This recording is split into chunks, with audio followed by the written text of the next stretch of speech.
Hello and welcome to day 14 of Festive Tangles series. And today I will draw a nice grid tangle. And if you have something organic like this in your drawing, adding a grid tangle gives it a nice balance, a nice contrast between the organic shapes and the geometric shapes. And this is very geometric, as you will see. The name of the tangle is Starlight, and it uses a triangular grid. And I want to make this grid kind of organic. I don't want to try to make it perfect. So let's start with this, and I will add a zigzag line, and basically this zigzag line inside the ribbon is transforming this into triangular grid. And now I don't know what I'm doing, I'm just exploring, but bear with me. So I'm adding some more triangles on top of this. And these lines are sort of continuing, but it doesn't have to form a straight line, so don't worry about that. And I will add a line here too. So it's kind of a triangular grid, or as we call it in Zentangle, the concept of reticula and fragments. So this is a grid or a reticulum, and each of these is a fragment. So you can also look at this as a fragment, not as a tangle. There's, the distinction is unclear. Some tangles are fragments. Not all fragments are tangles, if that makes sense. I'm now adding the lines that are coming from the point where these triangles meet. And it's like drawing a snowflake inside of them.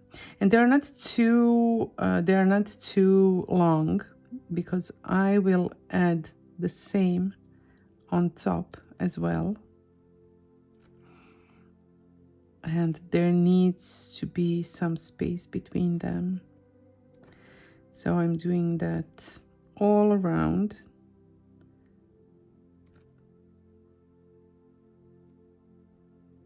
My reticulum, just repeating the same thing over and over again. So wherever there is a corner of a triangle, I add a line in the middle.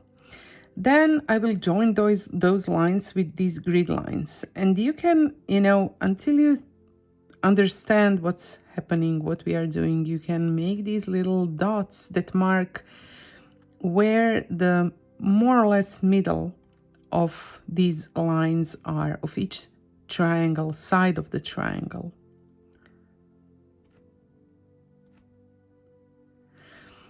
It might make things easier. And then you will add a V shape that will connect these spokes with those points.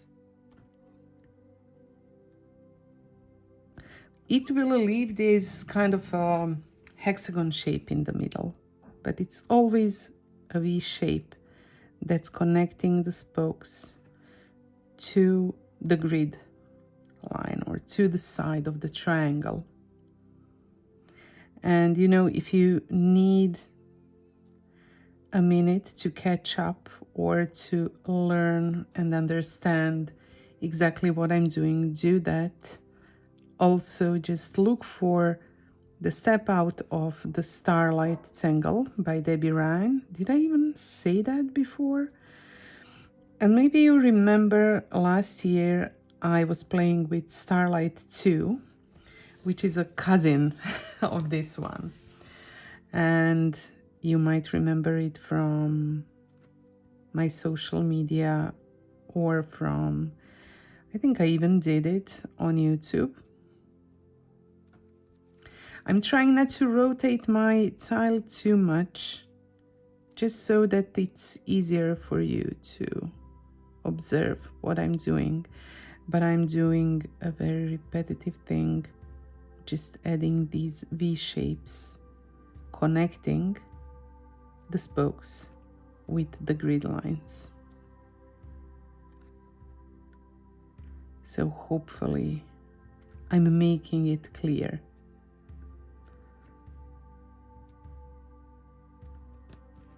And now the last set of V lines, just connecting these. I will just try to kind of elongate these towards the edges. But you see how it's done? I think I did something here. Maybe the lines are just not reaching into, yeah, this is it. And now to make this contrast even bigger, I might maybe fill some of these hexagon shapes in the middle. And by doing this, the star shapes that resulted, that this tangle or fragment resulted with, it's a what we call in Zentangle a meta pattern. You just use the same fragment and put the fragments next to each other, and you get this meta pattern that reveals new shapes, in this case the stars. I just want to make sure that I don't ink in the wrong ones. So maybe I will increase the speed on this part and take your time to ink in if you decide to do that.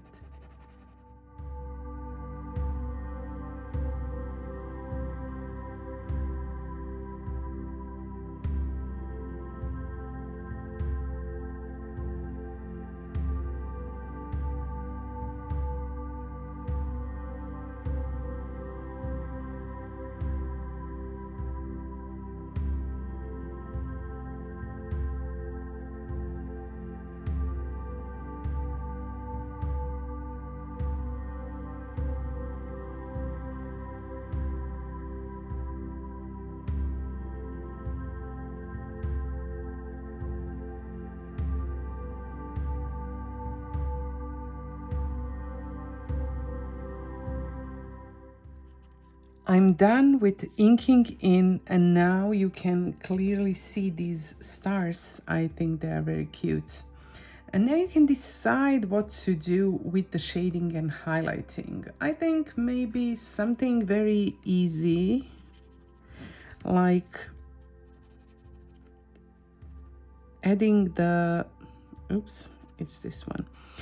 Adding some shade to each second, or to each, I never know this.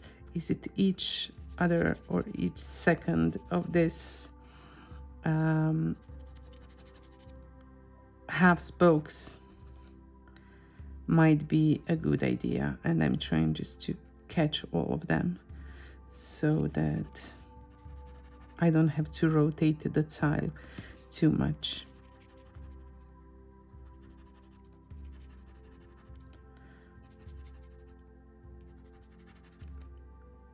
I think this might be the best solution for the shading of this. I just want to kind of concentrate so that I don't feel the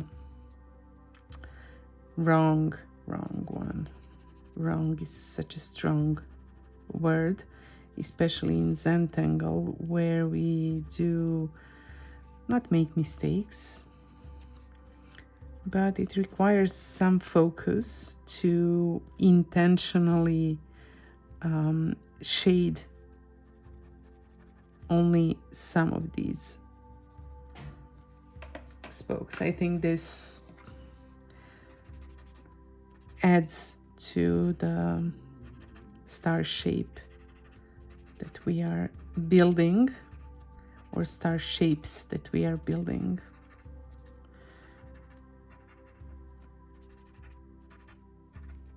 I'm just doing some blending because I want this to be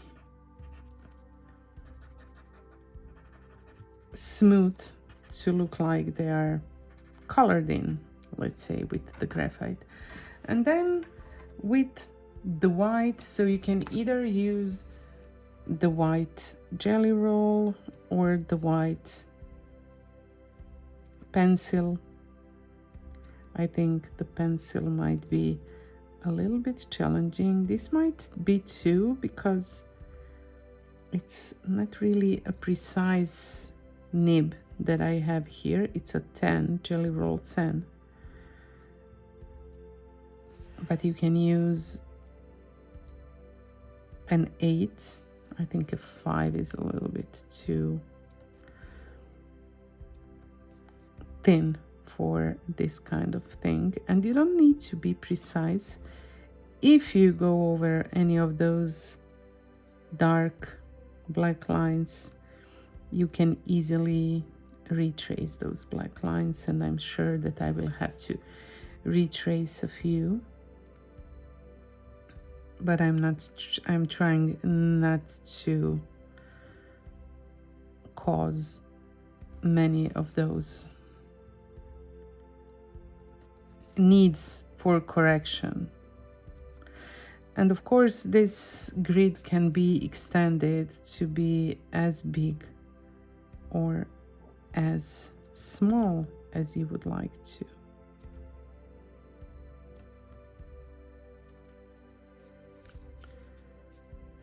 Yeah, these are the stars.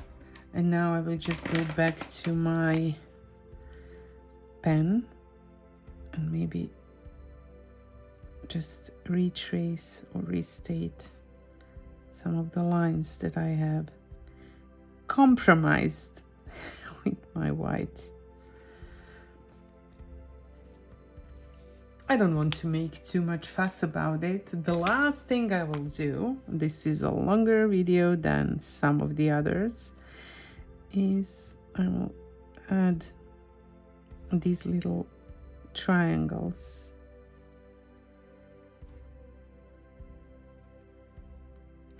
These little golden dots to where the triangles meet. And I'm thinking about something. This is why I'm thinking about the triangles. I just want to show you. So I presented this as a tangle Starlight by Debbie Ryan, but I was also talking about the concept of reticula and fragment. So just to illustrate this is the fragment that we are using. So if you are looking at Starlight as a fragment, it's basically this. These spokes sticking out of the corners of the triangle, and then with a V shape connecting those spokes with the sides. And this is basically the fragment that we were repeating all over again. So each of these triangles within the grid or reticulum has this same fragment inside. And you know, in order to make it look more like a hexagon, you need to just make these lines on the sides a little bit that are sticking out of the corners a little bit shorter. And if you are inking in, you can easily shorten them and fill the middle with black, as I did here. So this is what we did. Basically use this little fragment, which is, let's call it Starlight fragment. And maybe you can also add some more. It's like basically an embellishment, so that we don't have these big black gaps in the middle. I think it looks really cute. So that was it. I also did a little bit of teaching about the reticulum fragment versus tangle. Well, sometimes, as I said, a tangle is a fragment, but a fragment is not always a tangle. Some fragments are really, really easy, and this one is easy too, right? It's not complicated, but it forms a really beautiful meta pattern when you use it in a grid.